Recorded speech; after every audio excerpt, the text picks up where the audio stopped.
नमस्कार, स्वागत आहे आपलं शिर्षो कॉर्नरमध्ये। आज आपण मस्त अशा कोथिंबीरीच्या वड्या तयार करणार आहे।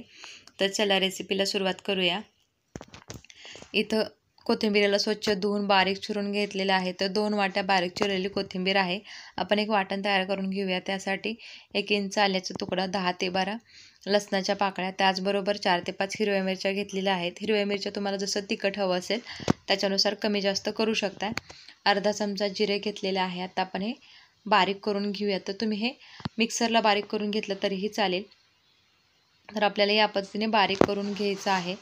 आता आपण हे मिश्रण कोथिंबीरीवर टाकून घेऊया आणि त्याचबरोबर अर्धा चमचा लाल मिरची पावडर टाकायची आहे, अर्धा चमचा गरम मसाला, अर्धा चमचा हळद आणि 2 मोठे चमचे तांदळाचे पीठ घेतलेले आहे। तांदळाच्या पिठाऐवजी तुम्ही पोह्याच्या पिठाचा वापर केला तरीही चालेल, त्यामुळे पण आपल्या कोथिंबीरच्या वड्या अगदी मस्त कुरकुरीत अशा होतात।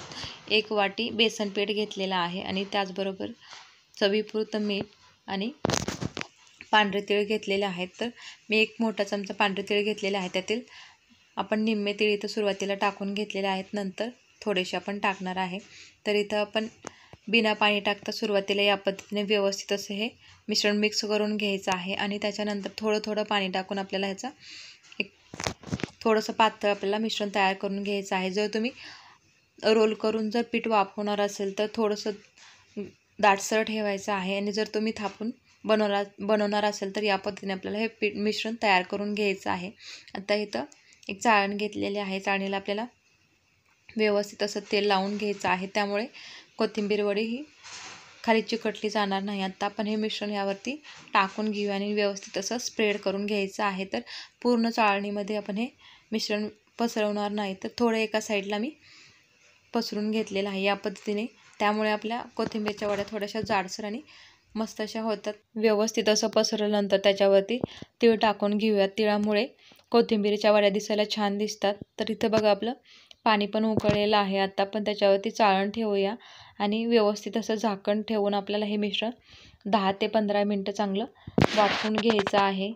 जवळजवळ आता 15 मिनटं झालेले आहेत। तर आपण आपलं मिश्रण शिजलं की नाही ते पाहूया। तर त्यासाठी आपण चाकूच्या सहाय्याने पाहूया। तर बघा अगदी मस्त असं हे मिश्रण आपलं शिजलेलं आहे। आता काढून आपल्याला पूर्ण थंड करून घ्यायचं आहे आणि थंड झाल्यानंतर आपल्याला हे कट करून घ्यायचं आहे। तर तुम्हाला ज्या आकारामध्ये वड्या हव्या असतील त्याच्यानुसार तुम्ही कट करून घेऊ शकता। तर इथं मी चौकोनी आकारामध्ये या वड्या कट करून घेते।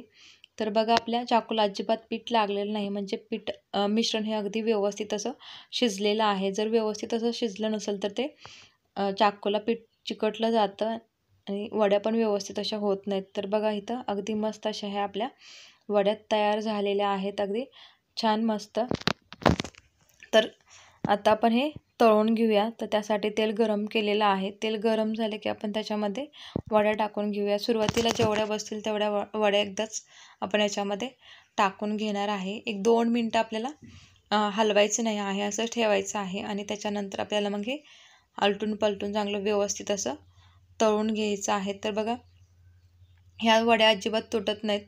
तुम्ही जर थोडं जास्त पातळ ठेवलं तर त्या वड्या तुटल्या जातात। या पद्धतीने जर वड्या केल्या तर त्या अजिबात तुटत नाहीत आणि अगदी कुरकुरीत अशा तयार होतात। तर बघा 4 ते 5 मिनटं आपल्याला ह्या वड्या मीडियम फ्लेमवरती तळून घ्यायच्या आहेत। तर बघा अगदी मस्त असा कलर पण आलेला आहे। तर इथं आपल्या वड्या ह्या तळून तयार झालेल्या आहेत। आता काढून घ्यायच्या आहे। कलर पण अगदी मस्त असा आलेला आहे। तर बघा अगदी कुरकुरीत अशा कोथिंबीरीच्या वड्या तयार झालेल्या आहेत। आपण बाकीच्या पण वड्या याच पद्धतीने तयार करून घेऊया। इथं आपण तांदळाचं पीठ वापरलेलं आहे, त्यामुळे वड्या ह्या अगदी मस्त अशा कुरकुरीत होतात। त्याचबरोबर आपण हे थापून बनवल्यामुळे इक्वल साईजमध्ये ह्याच पूर्ण वड्या तयार झालेल्या आहेत आणि दिसायला पण सुंदर दिसतात। त्याचबरोबर अगदी क्रिस्पी अशा ह्या कोथिंबीरीच्या वड्या तयार झालेल्या आहेत। तर तुम्ही पण ही रेसिपी नक्की घरी ट्राय करा आणि जर तुम्हाला ही रेसिपी आवडली असेल तर लाईक करा, शेअर करा, सबस्क्राईब करा आणि त्यापुढील बेल आयकॉनला प्रेस करा। Thanks for watching.